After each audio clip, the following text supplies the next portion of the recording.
Este é o canal Disco Livre Fé, é um prazer tê-lo aqui. E no sintetizador de hoje estarei dando continuidade à síntese do livro Raízes da Cultura Ocidental, de Herman Doivert. Se você não viu os vídeos anteriores, seria bom assisti-los antes. Outro motivo religioso que moldou o desenvolvimento da cultura ocidental foi o motivo bíblico que a religião cristã introduziu, da criação, queda e redenção por meio de Jesus Cristo em comunhão com o Espírito Santo. Neste, o único Deus é o único Criador, a única origem de todas as coisas. E, sendo único, não se pode encontrar contradição de princípios, como o Ananke e a Moira. Para os gregos, nada vinha do nada. E para Platão, o demiurgo, o espírito divino, não criava a matéria, mas era apenas um arquiteto que dava forma divina à matéria já existente. Também viam a matéria como algo ruim. Para Platão e Aristóteles, a prioridade religiosa era o motivo da forma. Já para os primeiros filósofos, o motivo da natureza.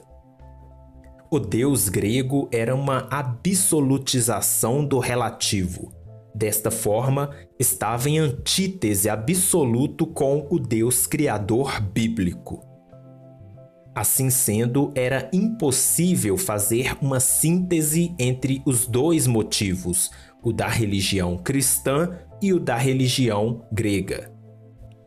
As escrituras ensinam que o coração ou alma é o centro religioso de toda existência individual e temporal de uma pessoa, e que a humanidade é uma comunidade religiosa que é espiritual quanto à natureza.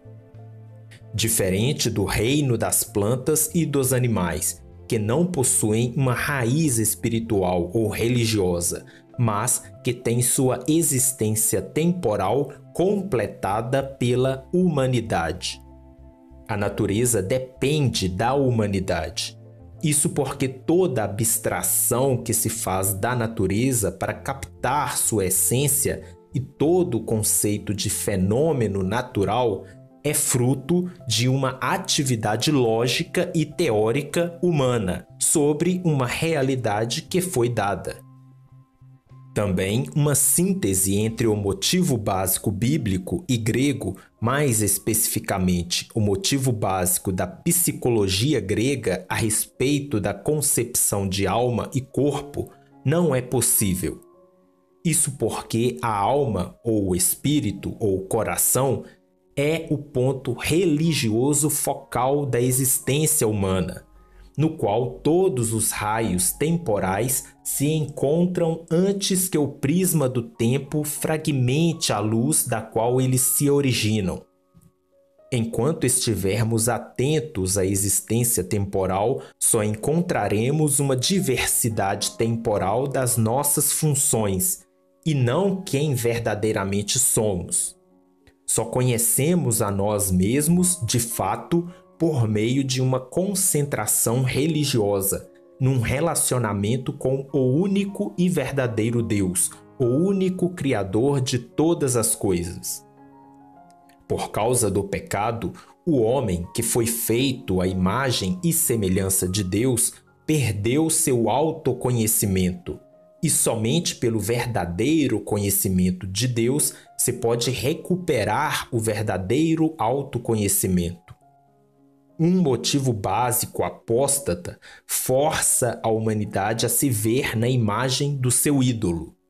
Por isso, a psicologia grega nunca desvendou o que é verdadeiramente a alma. Dominado pelo motivo da matéria, entendiam a alma como um princípio vital sem forma, impessoal e mortal.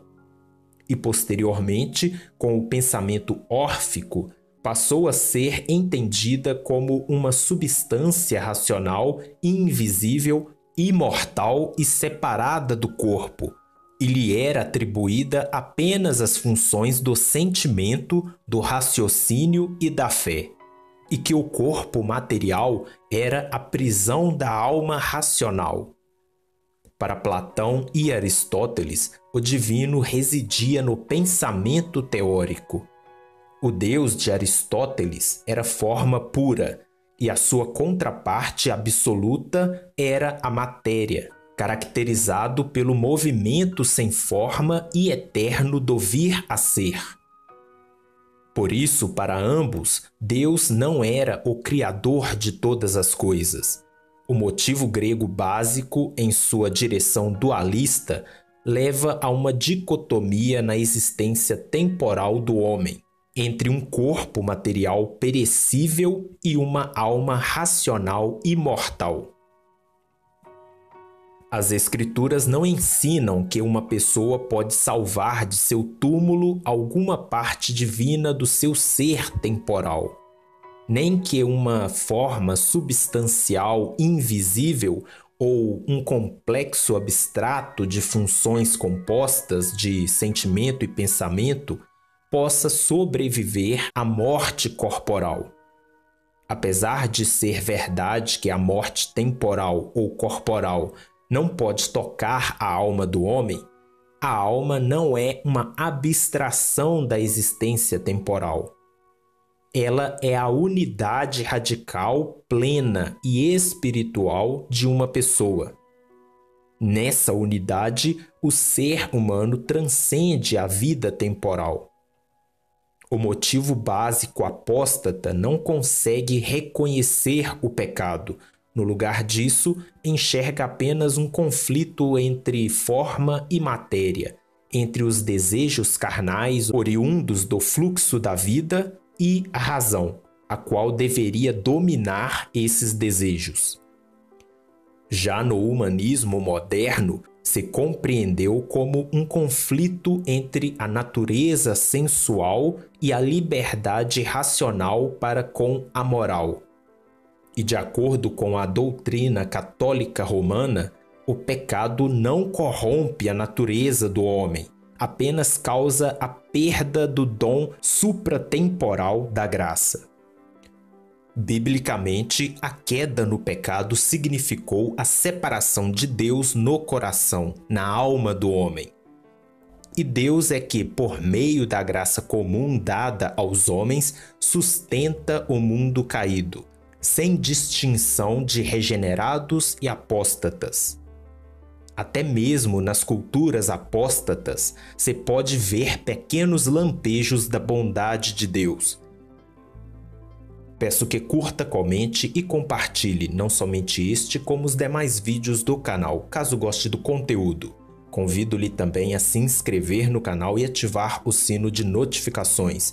Você também pode me seguir no Instagram, link na descrição. Encerro por aqui, mas no próximo vídeo estarei dando continuidade à síntese do livro Raízes da Cultura Ocidental. Que a paz seja com você e até o próximo sintetizador.